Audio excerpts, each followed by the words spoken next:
2 de septiembre de 2019. Oulu, Finlandia del Norte. Lia Mäkelä, de 12 años, salió del edificio escolar de Kakurinkoula después del final de las clases y se dirigió hacia la parada de autobús. Pocos minutos después, nadie la vio más. La única pista, una furgoneta Volkswagen Transporter blanca que desapareció de las cámaras de vigilancia solo 11 minutos después de que la niña fuera vista junto a ella. El 2 de septiembre de 2019 en Oulu era sombrío. Es un tiempo típico para el comienzo del otoño en Finlandia del Norte. Aire fresco, nubes grises, llovizna. Las clases terminaron exactamente a las 15 horas. Lia Mäkelä, una estudiante de 6º grado, salió del edificio junto con sus compañeros de clase, pero a diferencia de ellos, no se fue a casa, sino hacia la parada de autobús. Los testigos confirmaron más tarde que Lia estaba sola en la parada. En sus manos llevaba una mochila rosa brillante que había quedado bien grabada en la memoria de los testigos oculares.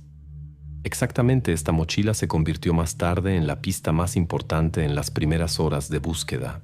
Hacia las 15:05, uno de los automovilistas que pasaba notó como una furgoneta blanca de marca Volkswagen Transporter se detuvo junto a Lia. El vehículo no presentaba nada inusual, excepto la ausencia completa de placas de matrícula en la parte delantera. El testigo no le dio importancia y pensó que las placas simplemente estaban sucias. Sin embargo, este fue el primero de una serie de errores que complicarían más tarde la investigación.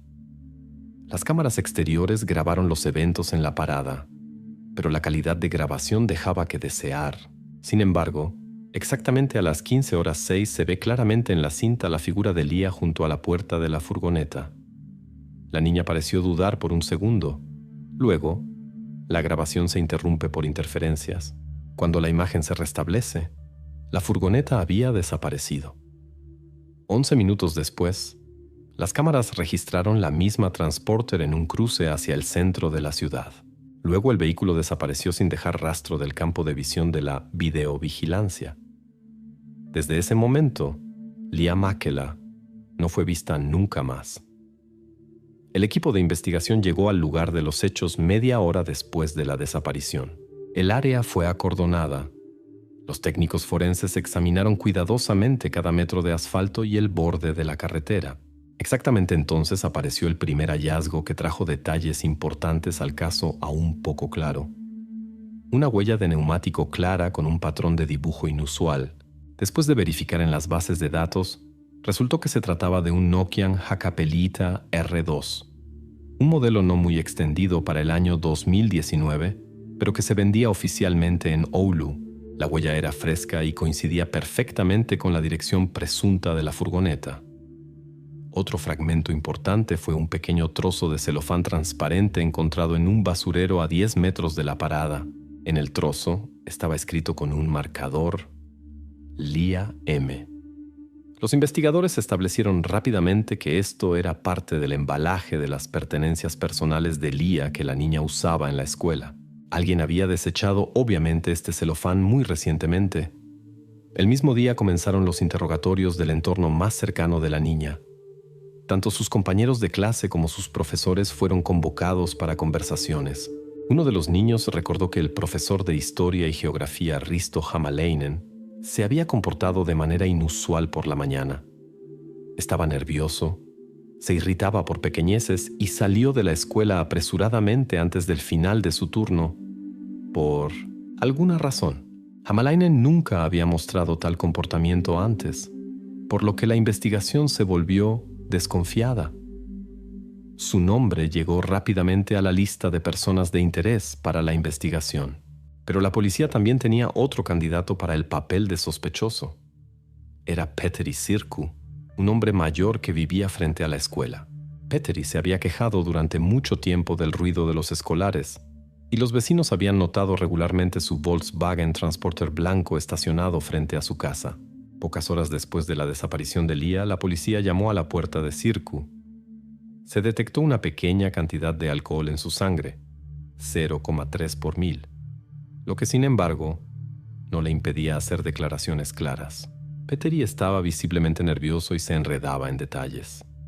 Primero afirmó no haber visto nada inusual, pero luego explicó inesperadamente que había observado cómo Lia subió a una furgoneta extraña que no conocía. Este rápido cambio de declaración era sospechoso, pero los investigadores no se apresuraron por el momento a sacar conclusiones. Paralelamente, los técnicos forenses comenzaron a analizar los datos de las cámaras de vigilancia y verificar las declaraciones de los testigos oculares. En las primeras horas, las declaraciones parecían contradictorias y poco útiles, pero entonces apareció en las declaraciones de Sirkku un nuevo detalle. En el minuto 32 del interrogatorio, nombró inesperadamente a quien supuestamente había visto al volante de esa misma transporter. Sirkku identificó con certeza al profesor de historia Risto Hämäläinen. Esta declaración cambió completamente el curso del interrogatorio. En el foco de las investigaciones estaba de repente no el vecino mayor y descontento, sino un pedagogo que hasta entonces nadie había podido imaginar en el papel de sospechoso.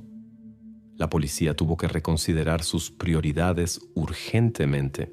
Sin embargo, no excluyeron la posibilidad de que Sirkku pudiera haber mentido para desviar las sospechas de sí mismo.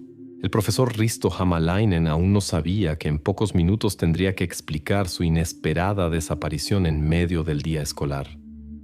En ese momento, los habitantes de Oulu ya sabían que algo serio había pasado en la ciudad.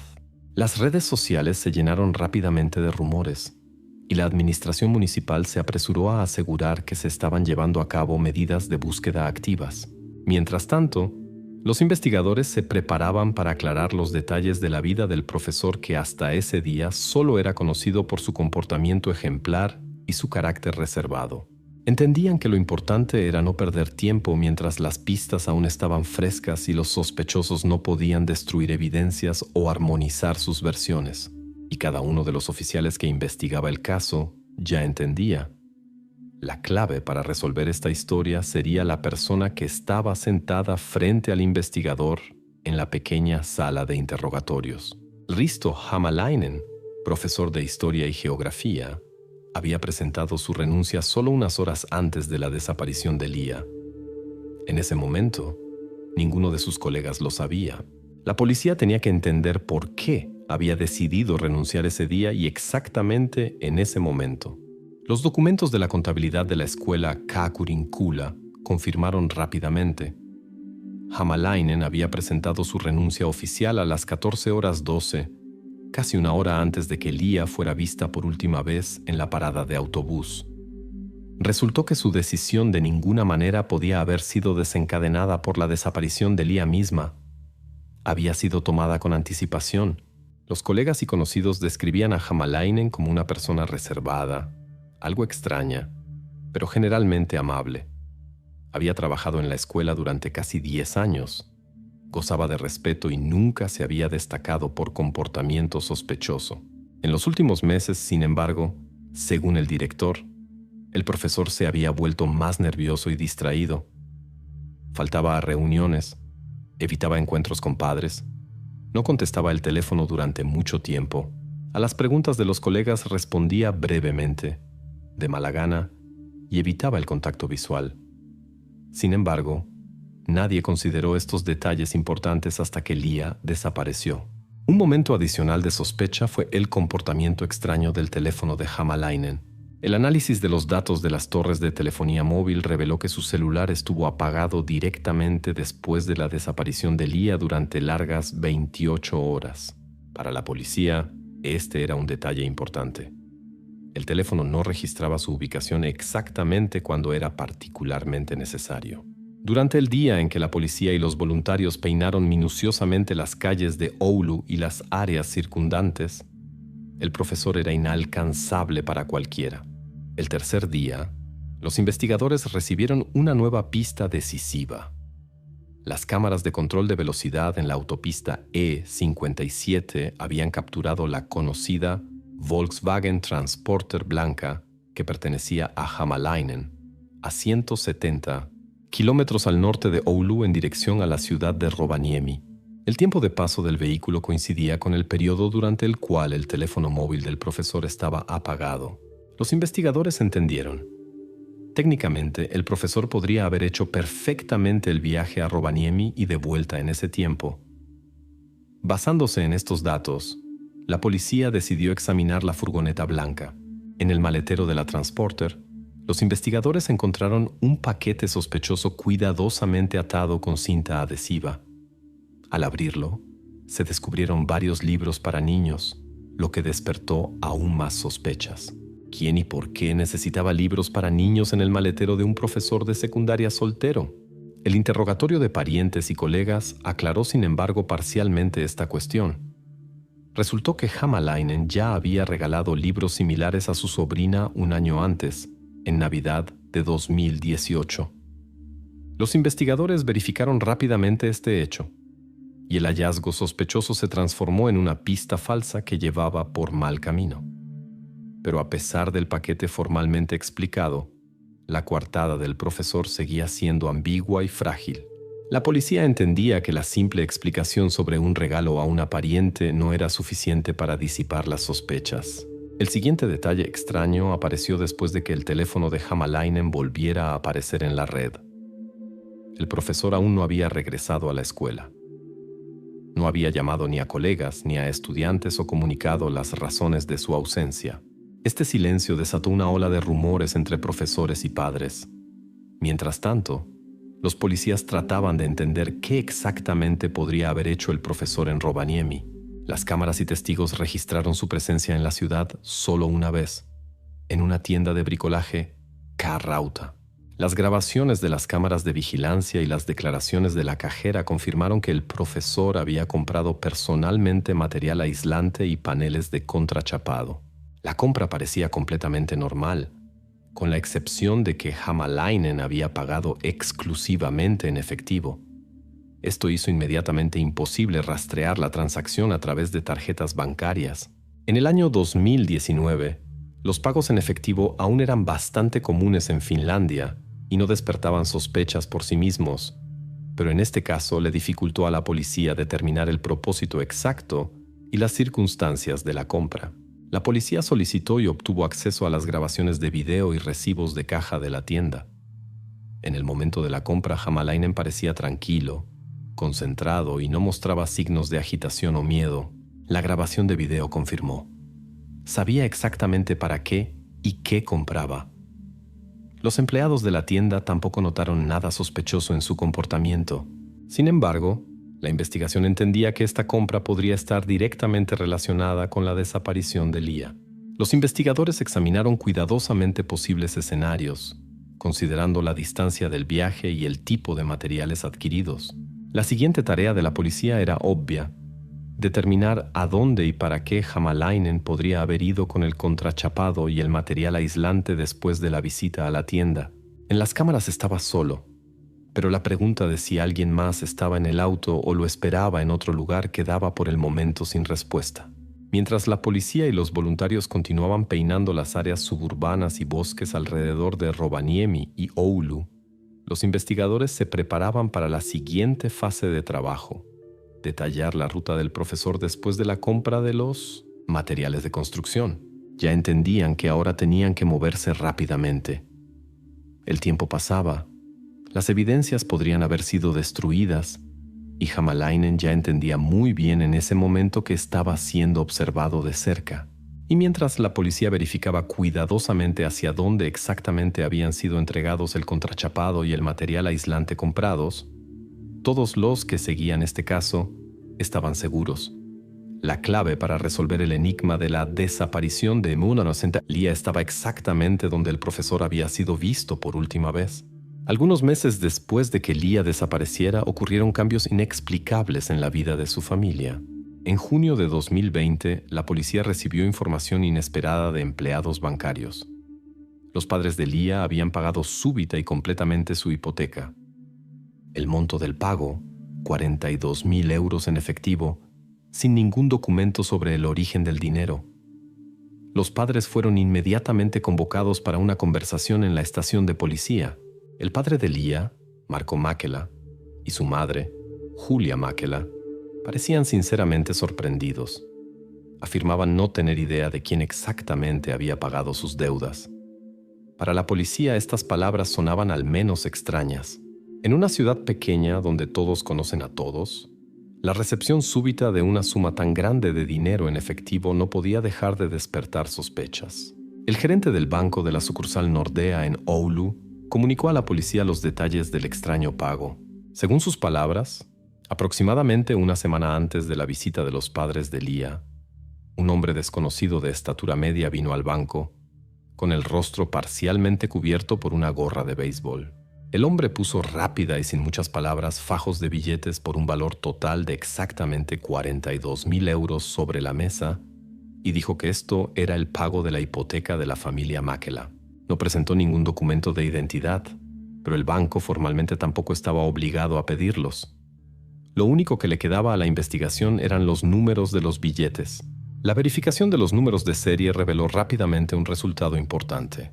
Este dinero había sido retirado en efectivo solo 12 días antes del pago en el banco de la ciudad de Rovaniemi, exactamente la ciudad donde previamente había estado el profesor Risto Hämäläinen. La policía se dirigió nuevamente a la figura de Hämäläinen. El profesor ya era desde hacía varios meses el principal sospechoso, sin embargo sin evidencias sólidas.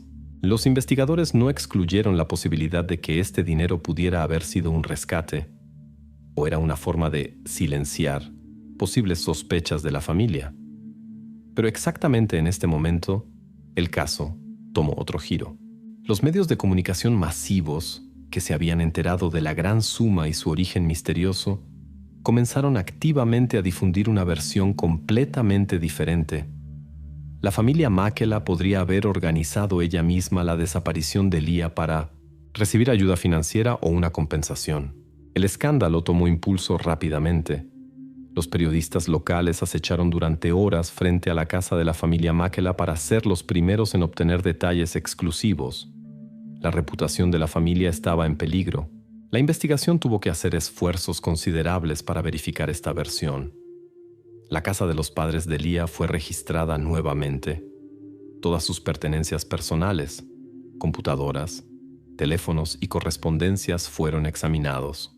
Pero después de varios días de verificación cuidadosa, la policía no encontró nada que confirmara ni siquiera aproximadamente los momentos de sospecha de una puesta en escena. Esta versión pareció rápidamente falsa. Sin embargo, resultó mucho más difícil detener la ola de rumores y chismes que completar la verificación oficial.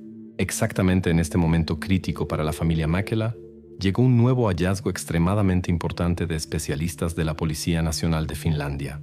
Al verificar los billetes entregados en el banco, los expertos descubrieron en uno de los billetes una huella dactilar clara. La verificación de la huella en la base de datos del Ministerio del Interior reveló una coincidencia inequívoca.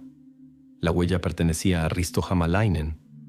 Este descubrimiento cambió completamente la dirección de las investigaciones. Si el profesor Hämäläinen anteriormente estaba bajo sospecha de secuestro, ahora estaba directamente vinculado a una gran suma de dinero destinada a la familia de Lia.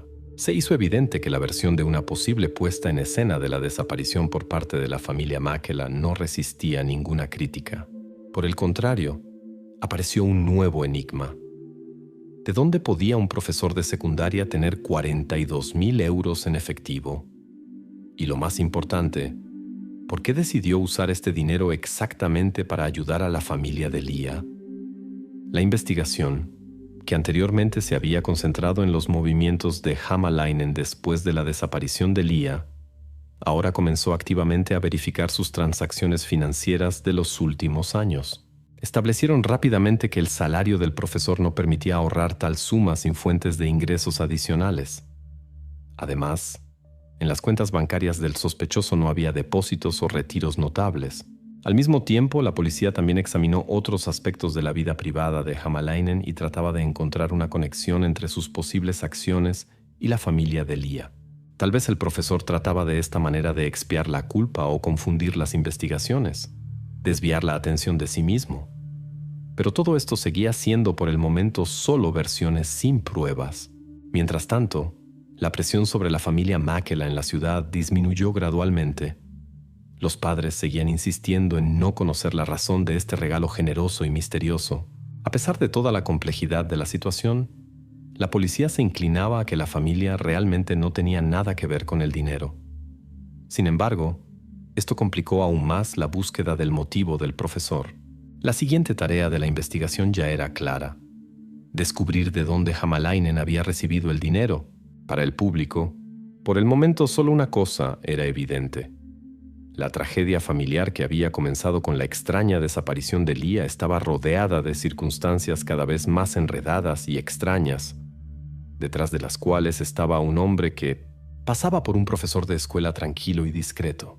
2 de septiembre de 2022, exactamente 3 años después de la desaparición de Lia, llegó una llamada inesperada al centro de emergencias. Petteri Sirkku, el vecino de la escuela que mientras tanto se había mudado al pueblo de Taatsi, reportó ruidos extraños que venían del terreno de un aserradero abandonado en las afueras de la localidad. Según Sirkku, se trataba de una tos sorda que se repetía periódicamente, que sonaba como si perteneciera a una persona muy joven. El despachador envió inmediatamente a la tripulación de patrulla más cercana al lugar. La grabación de la llamada fue automáticamente guardada. Al escuchar atentamente, se oía claramente en el fondo de la voz de Sirkku una tos prolongada y profunda. Prácticamente no quedaban dudas sobre la veracidad del reporte. El auto de policía llegó al lugar después de 17 minutos. El aserradero, que había sido cerrado hace más de 10 años, se veía descuidado y deteriorado. Los oficiales comenzaron la inspección del terreno. En uno de los edificios notaron inmediatamente un detalle inusual. Un tubo de ventilación en los cimientos había sido obviamente reparado recientemente. Los bordes de la abertura estaban toscamente trabajados y cerrados con una rejilla metálica casera fijada con tornillos ordinarios. Era evidente que los trabajos habían sido realizados recientemente y muy rápidamente. Los policías de patrulla se encontraban en una situación difícil.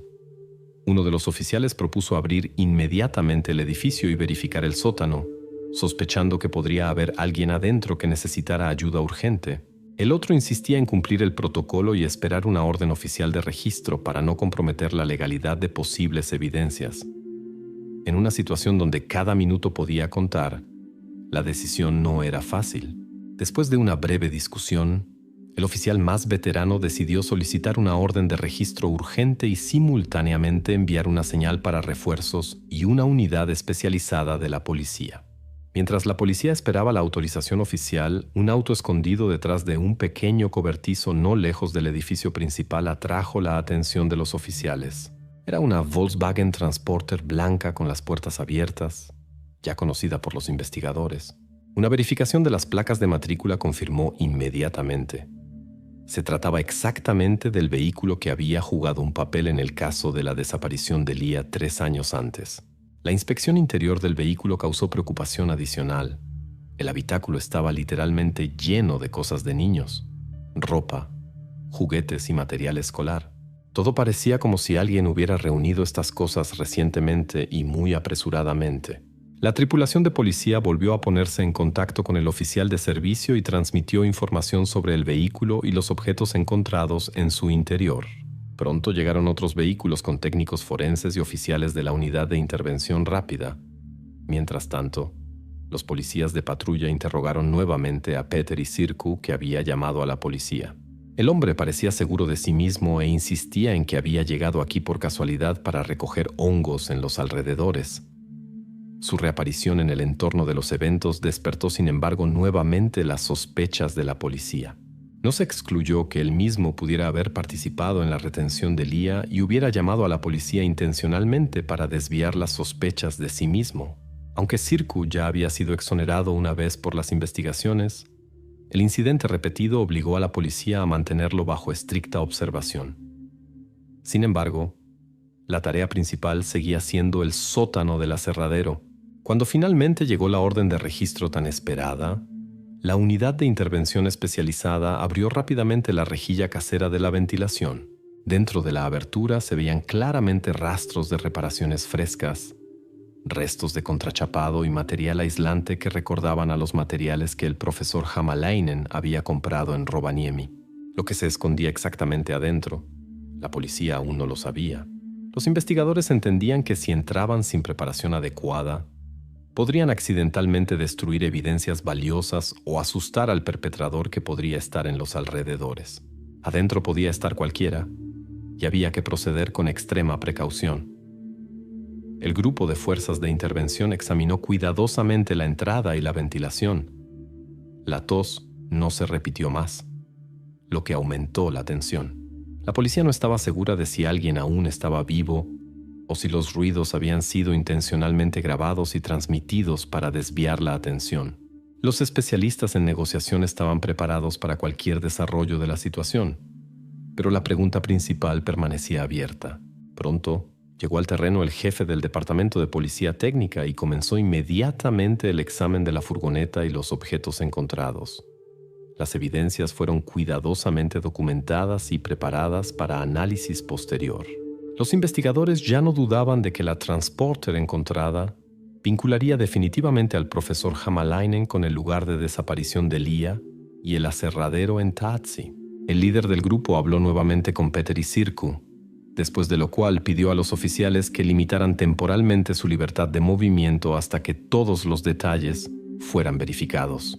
Esta era una medida de precaución habitual, pero reforzó la sensación de tensión en el lugar de los hechos. La policía de Oulu y los técnicos forenses ahora entendían claramente que este era un momento crítico de toda la investigación. Todos los hilos convergían exactamente aquí, en el aserradero abandonado, lejos de la civilización. La pregunta principal de qué se escondía exactamente detrás de la ventilación reforzada permanecía abierta, pero cada uno de los que se encontraban en ese momento en el terreno del viejo aserradero entendía. La respuesta ya estaba muy cerca. Mientras la policía se preparaba para el siguiente paso, los técnicos forenses aseguraron cuidadosamente todos los rastros y evidencias encontrados, sabiendo que cada una de sus acciones ahora podía influir en el destino de una persona que había desaparecido 3 años antes. 3 de septiembre de 2022, exactamente a las 11:25, la unidad especializada de la policía abrió la puerta al cuarto del sótano del viejo aserradero. Lo que se encontraba dentro confirmó inmediatamente los peores temores de los investigadores. En una pequeña habitación revestida con contrachapado y material aislante yacían restos mortales. La autopsia reveló más tarde que Lia no había muerto más de un día antes. Así, había vivido exactamente 1095 días en cautiverio, casi 3 años desde su desaparición. Solo 1 hora después del descubrimiento de los restos, los policías de patrulla arrestaron al profesor Risto Hämäläinen aproximadamente a 2 kilómetros del aserradero. En su arresto se encontraron en su bolsillo antibióticos, comida para bebé y varias tarjetas SD. En estas tarjetas, los técnicos forenses descubrieron más tarde evidencia impactante. Fragmentos de grabaciones de video que cubrían todo el tiempo del cautiverio de Lia. El profesor había usado una grabadora autónoma fuera de línea que ya había comprado en 2019 y había filmado la vida diaria de la prisionera durante 3 años. Un examen minucioso de la escena del crimen permitió a los expertos establecer definitivamente: el profesor había pasado tiempo considerable en la habitación. Sus huellas dactilares y rastros de ADN se encontraron en abundancia en las paredes, puertas, muebles y objetos domésticos del sótano. Las grabaciones de las cámaras de tráfico confirmaron que Hämäläinen había realizado personalmente al menos 3 viajes nocturnos con su Volkswagen Transporter blanca de Oulu a Taatsi para traer colchones, material aislante y otros objetos domésticos necesarios para una retención a largo plazo. En el curso de las investigaciones también se descubrió información sobre tranquilizantes para uso veterinario. En una farmacia cerca de Oulu se reportó el robo de una gran cantidad de tal preparado. Sin embargo, la policía nunca pudo probar una conexión del profesor con el robo de estos medicamentos. Este detalle permaneció oficialmente sin aclarar. En el curso de los procedimientos judiciales en la primavera de 2024 aparecieron nuevos detalles que aclararon definitivamente el cuadro del crimen. Cuando el juez preguntó por los motivos del acto, Risto Hämäläinen pronunció calmada y confiadamente una frase que impactó a todos los presentes: «Salvé a Lia del mundo cruel». Durante todo el proceso, su abogado trató de hacer declarar a su cliente como no responsable de sus actos, afirmando que el profesor no era capaz de percibir la realidad adecuadamente. Sin embargo, un examen psiquiátrico judicial realizado refutó claramente esta versión. El profesor fue declarado absolutamente responsable y consciente de las consecuencias de sus acciones. Durante el proceso se reveló que los padres de Leah no tenían ninguna relación con el dinero que había sido depositado para el pago de la hipoteca en el banco. Esta fue exclusivamente la decisión del profesor, quien nunca reveló la fuente de esta gran suma de dinero en efectivo. La familia Mäkelä fue completamente rehabilitada a los ojos del público, y la versión de los medios sobre una posible puesta en escena del secuestro por codicia fue oficialmente cerrada por las investigaciones y el tribunal. También se aclaró definitivamente la cuestión del vecino testigo Petteri Sirkku. Resultó que Sirkku, el 2 de septiembre de 2019 a las 15 horas, en el momento de la desaparición de Leah, participaba en una videoconferencia con colegas de Helsinki. Este hecho fue confirmado por numerosos testigos y datos técnicos del proveedor. Así, Sirkku fue completamente eliminado de la lista de sospechosos. El 14 de mayo de 2024, el Tribunal de Distrito de Oulu dictó el veredicto final. Risto Hämäläinen fue encontrado culpable en todos los cargos y condenado a cadena perpetua. En el momento del pronunciamiento del veredicto, sonrió tranquilamente y mantuvo una extraña calma, inapropiada en esta situación. Los policías lo llevaron esposado fuera de la sala del tribunal, bajo el pesado silencio del público. Exactamente esta imagen fue la última que vieron los espectadores. La transmisión fue interrumpida. Después del cierre del caso, varias preguntas permanecieron bajo sello. Nadie pudo descubrir cómo Hämäläinen había recibido la gran suma de dinero que había sido entregada a los padres de Leah. Las grabaciones en las tarjetas SD fueron parcialmente selladas hasta el año 2035 para proteger datos personales y preservar la confidencialidad. En cuanto a la familia Mäkelä, decidieron dejar Oulu para siempre. Pasaron el resto de su vida en otra parte de Finlandia, lejos de los recuerdos constantes de la terrible tragedia que había golpeado a su familia. Así terminó una de las historias más resonantes y trágicas de la Finlandia moderna. En este caso se entrelazaron crueldad y extraña solicitud, cálculo y trastorno mental. Pero a pesar de todos los esfuerzos de la policía y el sistema judicial, la respuesta definitiva a la pregunta más difícil, ¿qué exactamente llevó al profesor de escuela silencioso y discreto a tal crimen?, solo la conoce completamente Risto Hämäläinen mismo. Y aunque el tribunal cerró oficialmente este caso, ninguno de los que habían seguido la historia de la desaparición de Leah pudo liberarse definitivamente del sentimiento de que detrás de esta claridad aparente se escondía algo más grande, no del todo comprensible para una persona normal. Al final solo quedó el silencio, pesado e insuperable, como el otoño nórdico en el mismo Oulu. Este caso es extremadamente dramático. Las mentiras no solo destruyeron un matrimonio feliz, sino también la vida de una mujer que creía en la sinceridad de su marido y soñaba con tener su propia familia. Sin embargo, pronto se reveló que él era un maestro del engaño y, para ocultar sus secretos, cometió actos terribles. Lori Kay Suárez nació el 31 de diciembre de 1976 en California, Estados Unidos. Nada se sabe sobre sus padres biológicos, excepto que fue adoptada por una pareja de Fullerton, Thelma y Gerald Suárez. Gerald, originario de Brasil, conoció a su esposa durante trabajo misionero en Río de Janeiro. Después emigraron a California y acogieron a Lori en su familia. Los primeros años de vida de Lori los pasó con sus padres adoptivos, pero cuando era joven se mudó con su madre a Orem, en el estado de Utah, después del divorcio de estos. En 1994, Lori conoció a Mark Hawking durante un viaje con amigos. Su encuentro fue del destino. Se volvieron inseparables. 5 años después se casaron e impresionaron a amigos y familia con su fuerte y estrecha conexión. Mark parecía ser el esposo perfecto, amoroso, cuidadoso y trabajador. Pero detrás de esta fachada se escondía una red de mentiras. En el año 2004, cuando ocurrieron los eventos trágicos, Lori era una mujer ambiciosa y trabajadora que trabajaba como asistente del gerente.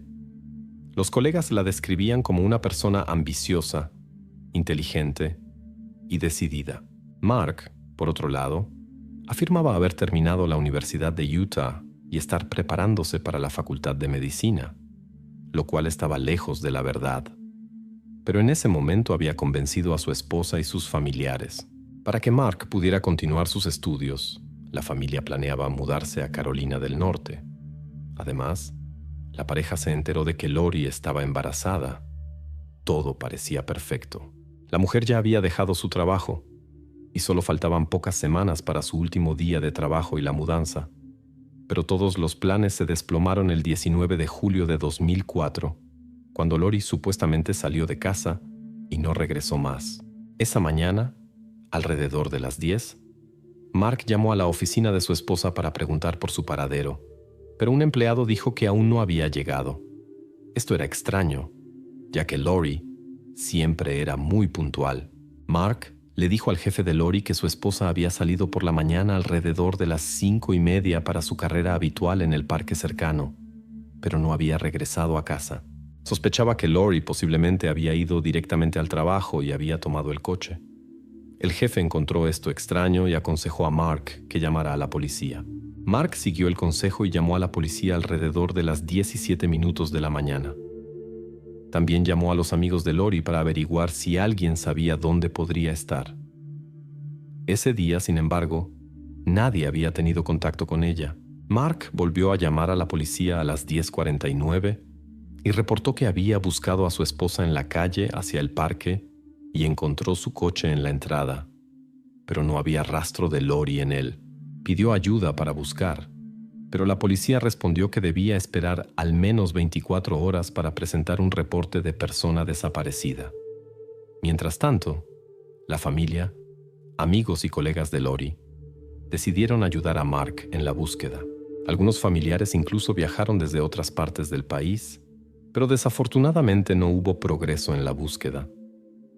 El 20 de julio, la policía se unió a las operaciones de búsqueda iniciadas por la familia de Lori.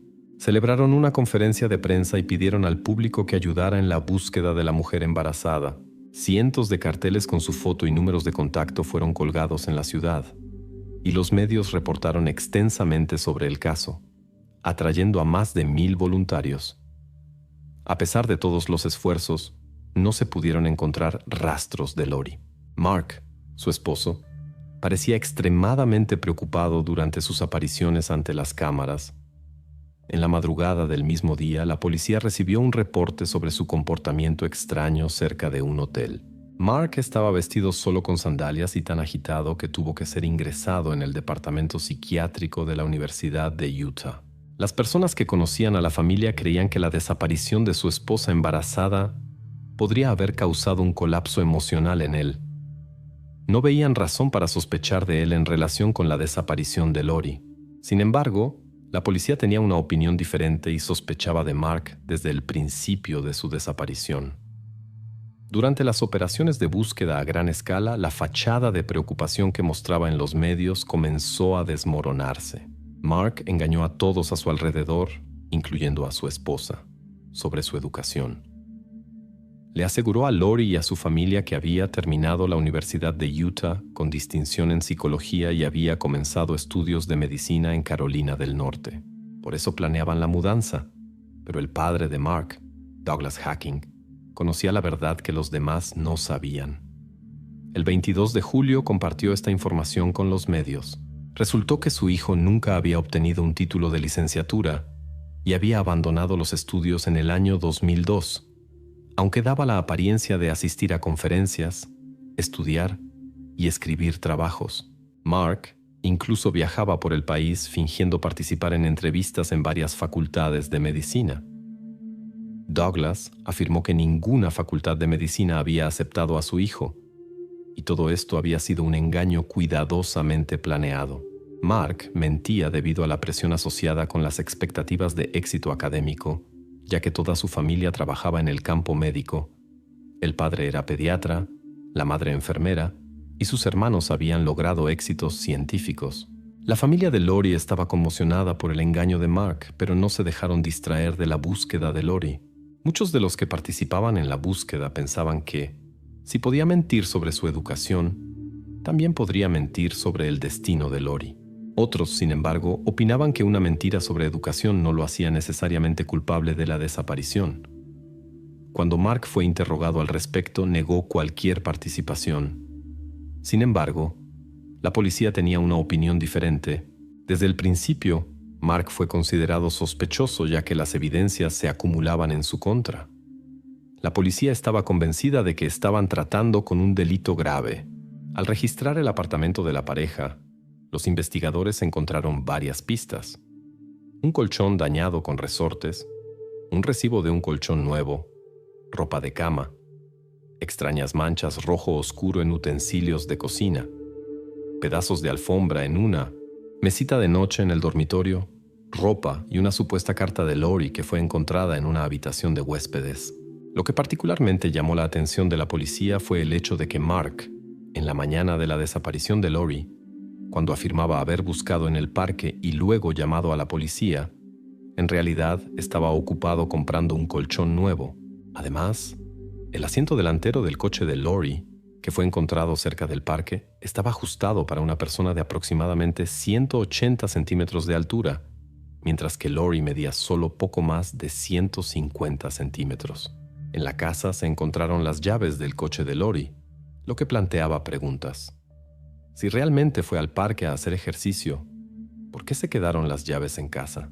Entre las diversas evidencias encontradas en diferentes lugares, también había un colchón cortado que coincidía con la cama del dormitorio y que fue descubierto en un contenedor de basura cerca del hospital de la Universidad de Utah. Un mechón de cabello oscuro también fue encontrado en un contenedor de basura cerca de una gasolinera que se encuentra junto al hospital.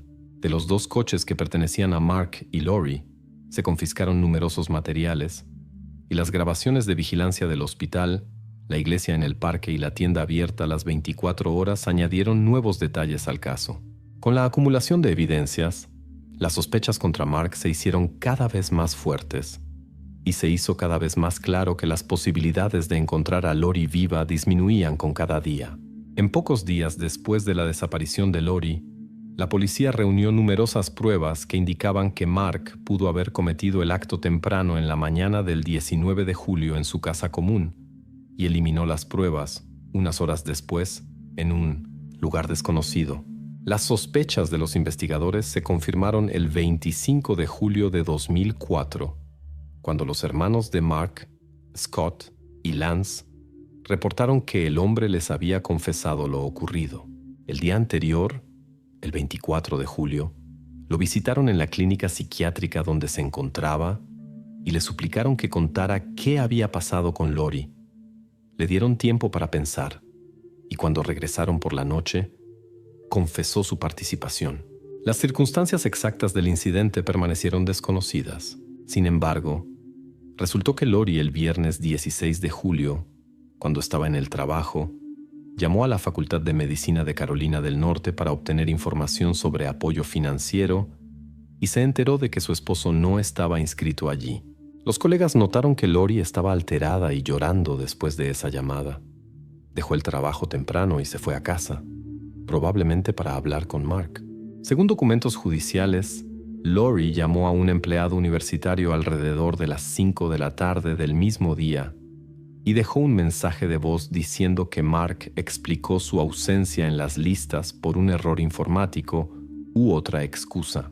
Aparentemente le creyó, ya que esa misma noche fueron juntos a una fiesta en la casa de campo de su jefe y parecían estar pasándola bien. La verdad siempre sale a la luz, y la discusión sobre el engaño llegó el domingo por la tarde, el 18, cuando Mark le reveló a su esposa que había mentido sobre su educación y sus planes futuros. Esto fue una gran decepción para Lori. Después de eso, Lori se fue a dormir mientras Mark jugaba videojuegos. Más tarde comenzó a empacar algunas cajas para la mudanza próxima.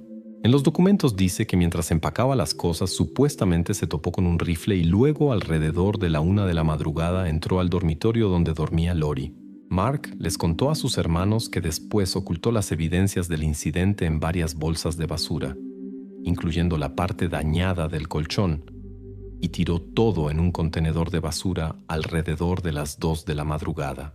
La impactante confesión de Mark ante sus hermanos llevó a su arresto el 2 de agosto de 2004 y su ingreso a la clínica psiquiátrica de la cárcel del condado de Salt Lake.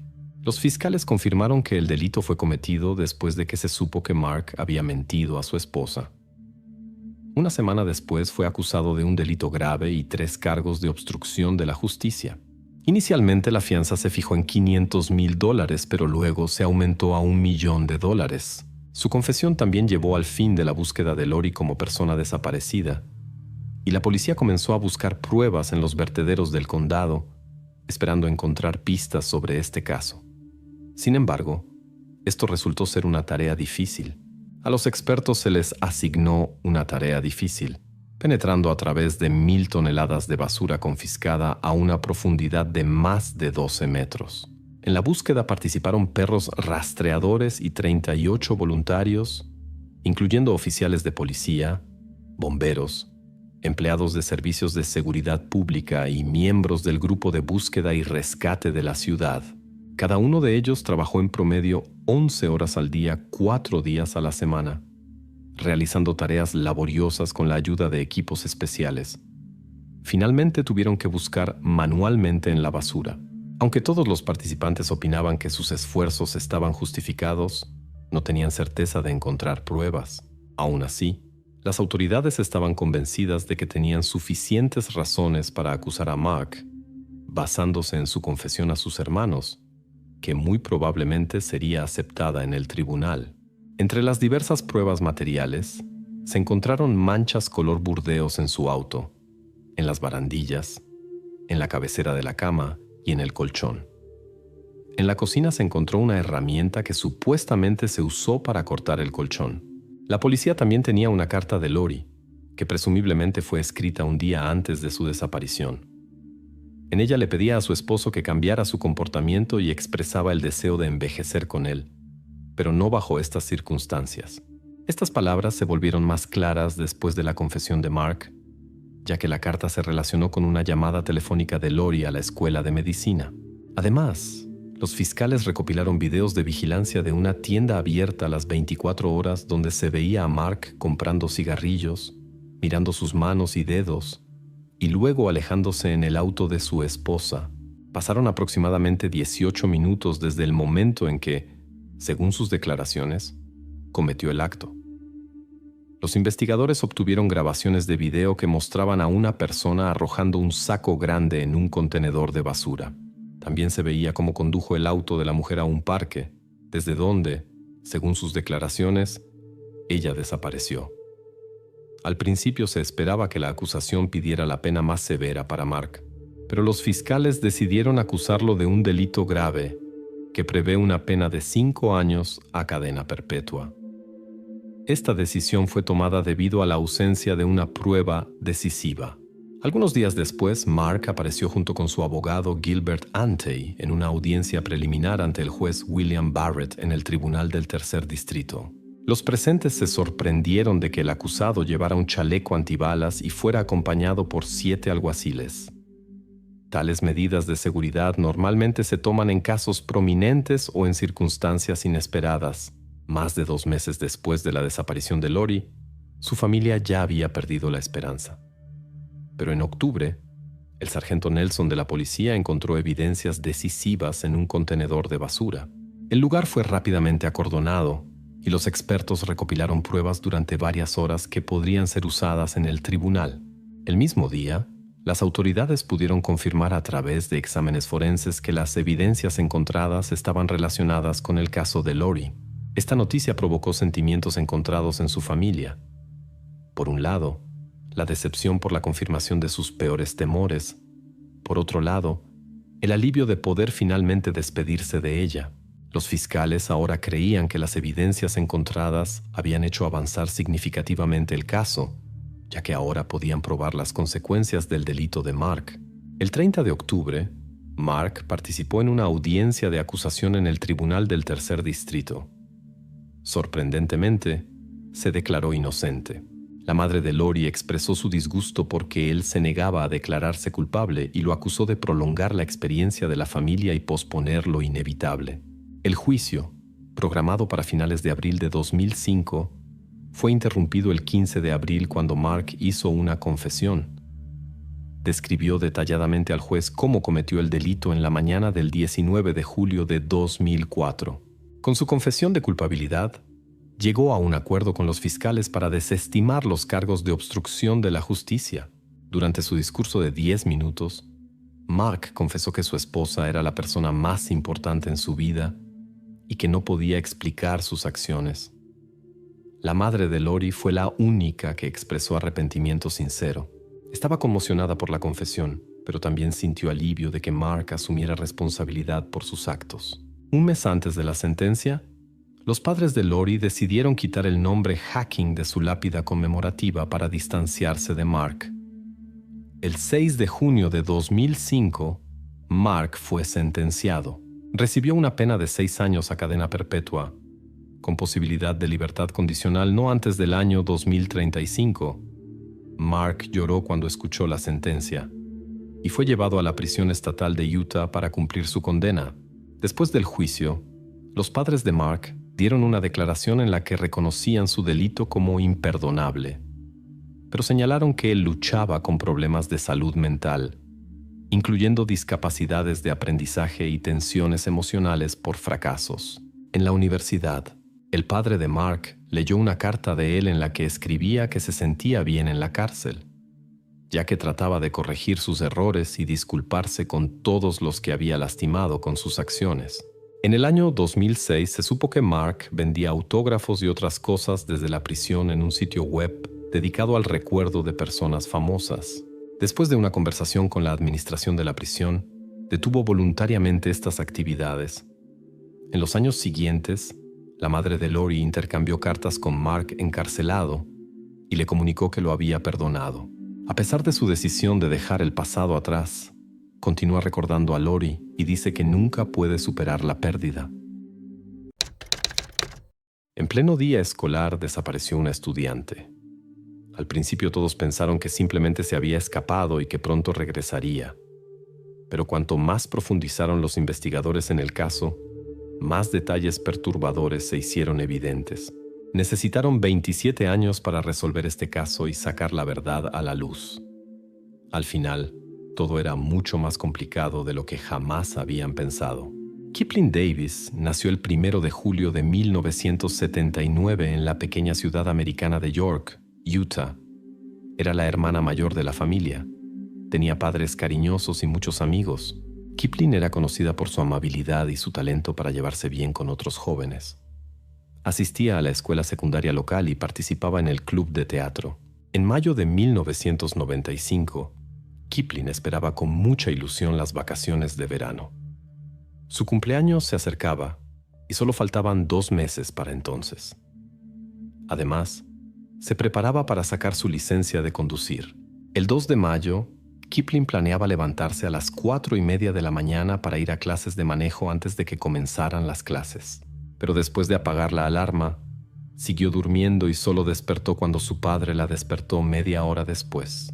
Kipling realmente quería dormir un poco más y trató de convencer a su padre de que le permitiera saltarse una clase de manejo, asegurándole que esto no afectaría su examen de conducir. Su padre, que entendía lo importante que era este evento para ella, insistió en que fuera a clase. Sabía cuánto se emocionaba por la licencia de conducir y le dijo que se alistara para la clase. Kipling estaba decepcionada. Realmente quería dormir un poco más y apenas le quedaba tiempo para maquillarse y alistarse. Sin embargo, escuchó a su padre y fue a clase, ya que sabía que él solo quería lo mejor para ella. Estaba molesta con sus padres, pero aún así se subió al coche de su madre, quien la llevó a clase. Hacia las 3:30, el padre de Kipling regresó del trabajo y notó que su hija no estaba en casa. Esto lo preocupó, ya que a esta hora siempre estaba en casa.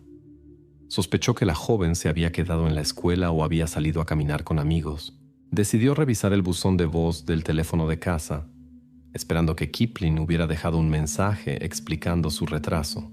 Sin embargo, En su lugar encontró un mensaje de la secretaria de la escuela, informando que Kipling había faltado a todas las clases después del almuerzo.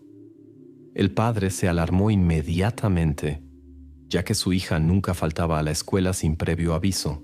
Llamó inmediatamente a su esposa, pero ella tampoco sabía dónde estaba su hija.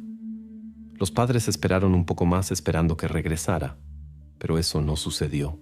Entonces comenzaron a llamar a sus amigos de la escuela, pero ninguno de ellos había visto a Kipling después del almuerzo, lo que solo aumentó su preocupación. Los amigos también se habían quedado en la escuela y no habían faltado a ninguna clase. Hacia las 7 de la tarde los padres fueron a la escuela para tratar de encontrar a la joven allí, pero la búsqueda fue infructuosa. En el edificio había principalmente maestros y otros empleados, pero nadie había visto a Kipling. Después fueron a la iglesia, que su hija visitaba regularmente, pero tampoco estaba allí. Los padres de Kipling, preocupados por su desaparición, decidieron contactar a la policía. Sin embargo, los oficiales de policía inicialmente sospecharon que la joven simplemente podría haber salido a caminar con amigos y que pronto regresaría. No comenzaron inmediatamente la búsqueda, sino que se limitaron a enviar una descripción a los patrulleros. Los padres insistieron en que Kipling nunca desaparecería todo el día sin previo aviso y faltaría a clases. A pesar de estas insistencias, los investigadores dudaron en iniciar una operación de búsqueda. Buscando a su hija, los padres contactaron a los amigos y conocidos de su hija hasta que obtuvieron la primera pista importante. Un compañero de clase informó que había visto a Kipling a la hora del almuerzo. Estaba hablando con un joven llamado Chris, que asistía a los grados superiores y estaba con ella en el curso de teatro. Este Chris, según los compañeros de clase, tenía reputación de ser un estudiante problemático, lo que aumentó aún más las preocupaciones de los padres. Unas horas antes, los padres ya habían escuchado el nombre Chris cuando revisaron el diario de su hija, esperando encontrar pistas. En el diario no había nada sobre planes de huir de casa, pero hace unos días, Kipling escribió que le gustaba a Chris. Los padres sospecharon que podría haber faltado a la escuela para pasar tiempo con él, ya que le habían prohibido encontrarse con jóvenes antes de cumplir años. Eso podría explicar por qué no le dijo a nadie de su partida. Sin embargo, los padres no podían creer que su hija hubiera dejado la escuela y desaparecido hasta altas horas de la noche. Cuando el padre de Kipling Davis no sabía qué hacer, decidió visitar a Chris para averiguar más. Fue a su casa y tocó la puerta. La hermana de Chris le abrió y le explicó que Chris no había llegado a casa desde la mañana y probablemente aún estaba en la escuela ocupándose de asuntos del club de teatro. Chris tenía muchas tareas relacionadas con la preparación del escenario y los accesorios, así que a menudo se quedaba hasta muy tarde. El padre de Kipling fue a la escuela. Ya eran más de las 10 de la noche y las puertas de la escuela estaban cerradas. Tocó varias veces, pero nadie abrió. Después de esperar un rato frente a la escuela, decidió regresar a la casa de Chris para preguntarle a su hermana sobre el paradero de Chris. Cuando llegó allí después de medianoche, vio varios coches frente a la casa, uno de los cuales reconoció inmediatamente. Era el coche de Walker, un compañero de clase de Chris. El hombre sospechó que Chris podría estar en la casa, pero no estaba seguro. Como no estaba seguro si Chris estaba involucrado en la situación, el padre de Kipling decidió no molestarlos otra vez. Se subió al coche y se fue a casa. A la mañana siguiente, la joven aún no había regresado a casa, y finalmente la policía comenzó la investigación. Los policías registraron todas las aulas de la escuela y pidieron a los estudiantes que proporcionaran cualquier información sobre la desaparición de Kipling Davis, incluso si les parecía insignificante. La policía hizo todo lo posible para informar a cada estudiante de la escuela sobre lo que había pasado y esperó cualquier pista.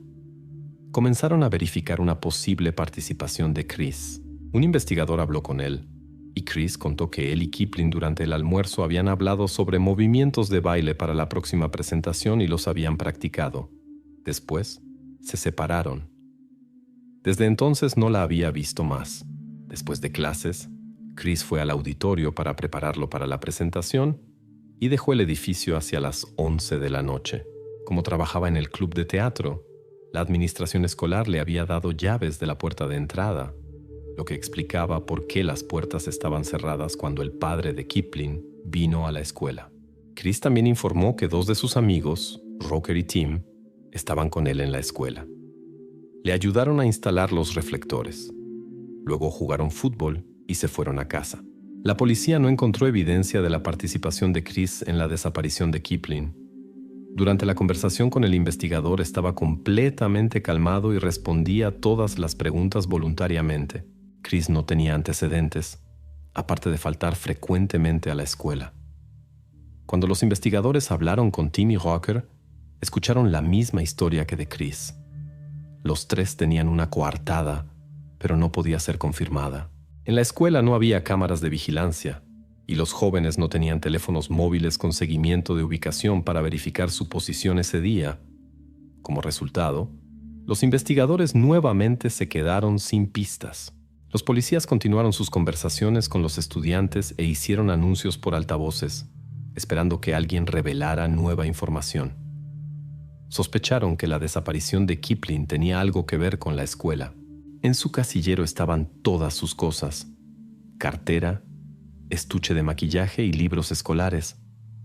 Esto indicaba que no tenía intención de irse y reforzó la sospecha de que había ocurrido algo grave. Pronto los investigadores encontraron una nueva pista. Un estudiante contó que Kipling había sido invitada a una cita el día de su desaparición por un joven llamado Brandon. Aunque sus padres le habían prohibido encontrarse con jóvenes, ella accedió a un encuentro durante el fin de semana. Pero durante el almuerzo, Brandon se acercó nuevamente a Kipling y le dijo que no podría ir a la cita. Tenía otra novia que se enfureció cuando se enteró de sus planes. Por eso decidió cancelar la cita. Los policías hablaron con Brandon y su novia, quienes confirmaron esta historia. Sin embargo, pronto se descubrió algo interesante. Resultó que Brandon había faltado a todas las clases después del almuerzo, exactamente igual que Kipling. Aún más preocupante fue que su novia, que era delegada de clase, se negó a cambiar sus ausencias. Los investigadores sospecharon que Brandon y Kipling habían decidido hacer novillos y ir a su cita. Interrogaron al joven nuevamente, y él confesó que después del almuerzo intentó encontrar a Kipling para disculparse con ella, pero no la encontró en ningún lugar. Brennan decidió saltarse las clases restantes y se fue a casa. Incluso se había inventado una excusa para ese día. En el camino a casa tuvo una avería. Un neumático se pinchó y llamó a un amigo para que le ayudara a cambiar el neumático. Sin embargo, cuando la policía contactó a este amigo, resultó que la coartada era inventada. El amigo dijo que Brennan no lo había llamado ni le había pedido ayuda. Brennan fue citado nuevamente para interrogatorio, pero mantuvo su versión a pesar de la declaración de su amigo. Los investigadores incluso tuvieron la impresión de que decía la verdad, ya que el joven estaba tranquilo y seguro de sí mismo. Los investigadores no pudieron obtener nueva información de él y continuaron la investigación por otros medios. Durante semanas no hubo nuevas pistas en este caso. Finalmente, el FBI se involucró en las investigaciones, pero tampoco pudieron encontrar evidencia adicional. Meses después de la desaparición de la joven, aparecieron testigos que afirmaban haberla visto después del almuerzo ese día. Algunos dijeron haberla visto en la escuela, otros en el centro de la ciudad. Sin embargo, ninguno de estos testimonios pudo ser confirmado.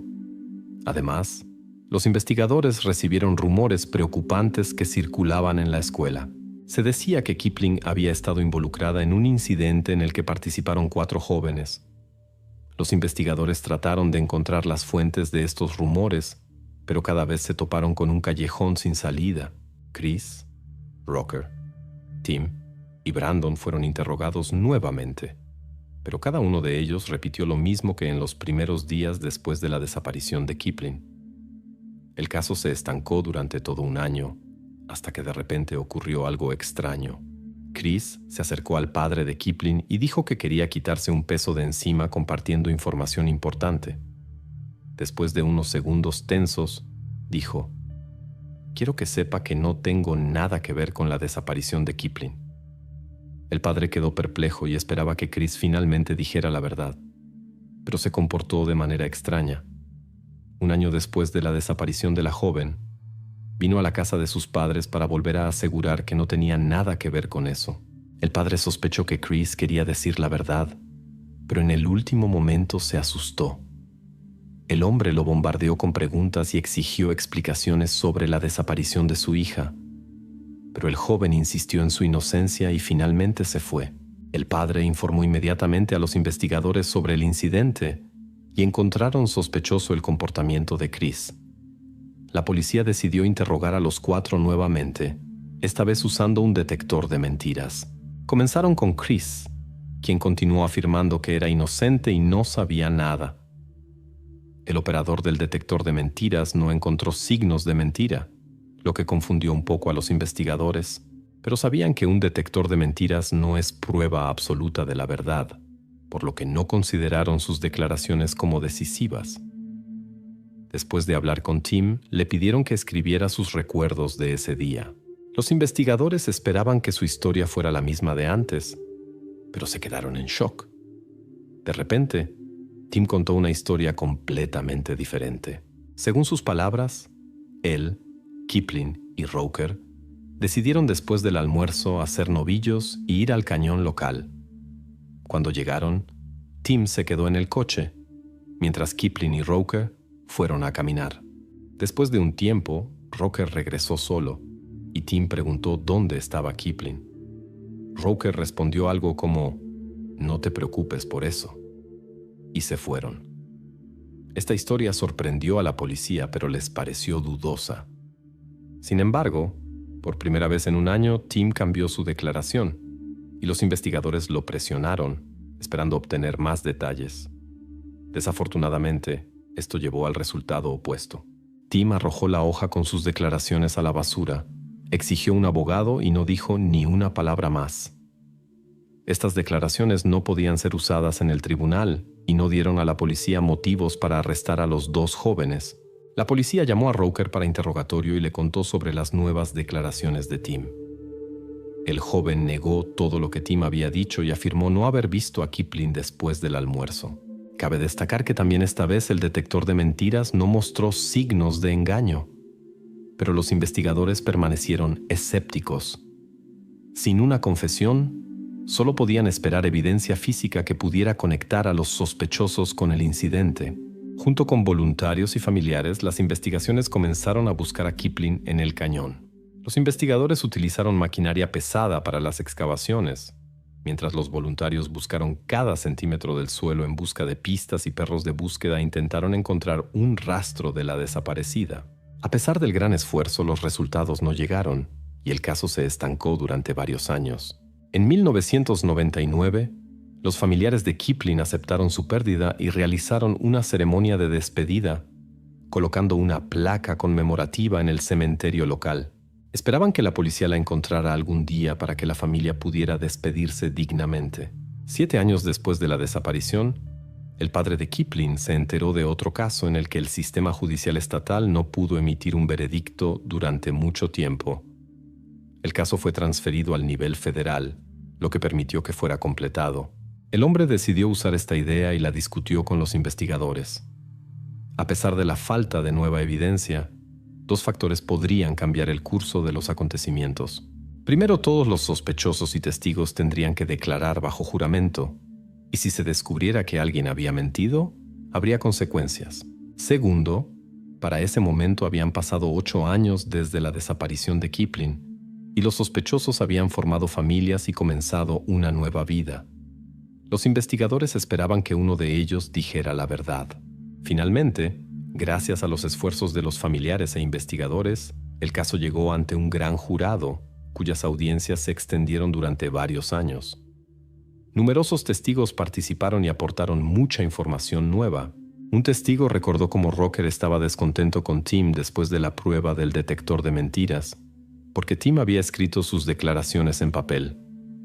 De repente, otra testigo, la esposa de Chris, contó una historia sorprendente. Un día, ella y su marido estaban viendo una comedia policíaca, y en un momento ella le preguntó en broma sobre el peor acto que había cometido en su vida. Chris, con expresión seria, respondió, ¿Qué pasaría si te dijera que estoy involucrado en el caso Kipling? Su esposa se quedó en shock por sus palabras. Cuando vio su reacción, Chris rápidamente añadió que solo era una broma, pero ella no pudo deshacerse de la sensación de que estaba diciendo la verdad. Otros 2 testigos, que habían estado en una fiesta con Tim hace algunos años, recordaron cómo en la televisión pasó un reportaje sobre la desaparición de Kipling. Tim dijo entonces que fue su acción. A lo largo de los años, muchos habían escuchado declaraciones extrañas de Tim. A algunos les contó que sabía cómo se cometían tales actos y que ya había hecho algo así. A otros les insinuó o dijo directamente que tenía que ver con la desaparición de Kipling y mencionó varios detalles. Pero aquí había un punto importante. Tim mencionaba diferentes lugares y los investigadores, al verificarlos, no encontraron evidencia. Durante estos interrogatorios también salió a la luz un hecho que, sin exageración, conmocionó a todos los presentes. Hace algunos años, los investigadores descubrieron que la coartada de los 3 jóvenes era falsa. Afirmaban que habían ayudado a Tim a instalar la iluminación y habían jugado fútbol en el salón. Pero esa noche había un ensayo de coro allí. Ninguno de los miembros del coro los vio, lo que excluía su presencia en el salón. Los investigadores se molestaron porque este coro no había sido mencionado durante toda la investigación, pero ahora la verdad salía a la luz. Aunque ninguno de los acusados confesó durante estos interrogatorios, hubo progreso. La jueza llegó a la conclusión de que los 3 hombres habían mentido bajo juramento y los condenó en consecuencia. A finales de 2005, Tim fue declarado culpable de 15 casos de perjurio y sentenciado a 15 años de prisión. Chris recibió 5 años y Booker 4. La diferencia en las sentencias se debía a que la mayoría de las declaraciones estaban dirigidas contra Tim. Para los investigadores, esto era solo el comienzo. Ahora que los 3 sospechosos habían sido condenados a nivel federal por perjurio, decidieron llevar el caso ante un tribunal estatal para obtener condenas. Según los investigadores, Tim, Chris y Booker estaban involucrados en el caso Kipling. La policía también creía que 2 de sus amigos más sabían del incidente y conscientemente ocultaban información. Como resultado, Tim y Chris fueron acusados nuevamente y comenzó la preparación para un nuevo juicio. Los investigadores recibieron mucha información nueva de testigos que voluntariamente revelaron detalles importantes. Numerosas declaraciones apuntaban a diferentes historias de los sospechosos, lo que avivó aún más el interés de los investigadores. La hermana de Tim contó que su hermano a menudo mentía y que ella había sospechado durante mucho tiempo que podría estar involucrado en este incidente. En este contexto ocurrió un evento largamente esperado. A Tim se le ofreció un trato en el que sería castigado con mayor clemencia a cambio de una confesión, y él accedió. Sin embargo, este trato tenía sus particularidades. Primero, según los términos del acuerdo, no enfrentaba una sentencia de prisión severa, ya que la sentencia podía combinarse con la de declaraciones falsas. Además, no tenía que delatar a sus cómplices. Su confesión fue la siguiente. Después del almuerzo, él, Kipling y otra persona fueron al cañón. Tim se quedó en el coche, mientras Kipling y la otra persona entraron al cañón. Aproximadamente 30 minutos después, Tim decidió seguirlos. Allí ocurrió algo que no puedo contar en YouTube, pero Tim no era el principal responsable, solo ayudó a borrar las huellas. Después, los 2 regresaron al coche y se fueron, pero por la noche volvieron al cañón para eliminar las evidencias restantes. Tim se negó obstinadamente a revelar dónde habían escondido las evidencias y no quiso nombrar a la persona que estaba con él. Debido a este comportamiento, fue declarado culpable. En el año 2021 tuvo la oportunidad de ser liberado anticipadamente, pero el tribunal rechazó su solicitud porque no reveló todos los detalles del caso. Ahora Tim puede salir libre solo en el año 2026. Chris y Hooker ya han cumplido sus sentencias por declaraciones falsas. Los investigadores no pudieron probar su participación en la desaparición. Después de la confesión de Tim, la policía aún no sabe quién estaba con él. Sin evidencia adicional, Eso no se puede determinar. Tal vez Tim no quiere poner en peligro a sus amigos. Aunque en este caso aún quedan muchas preguntas abiertas, nadie duda ya de la culpabilidad de estas 3 personas.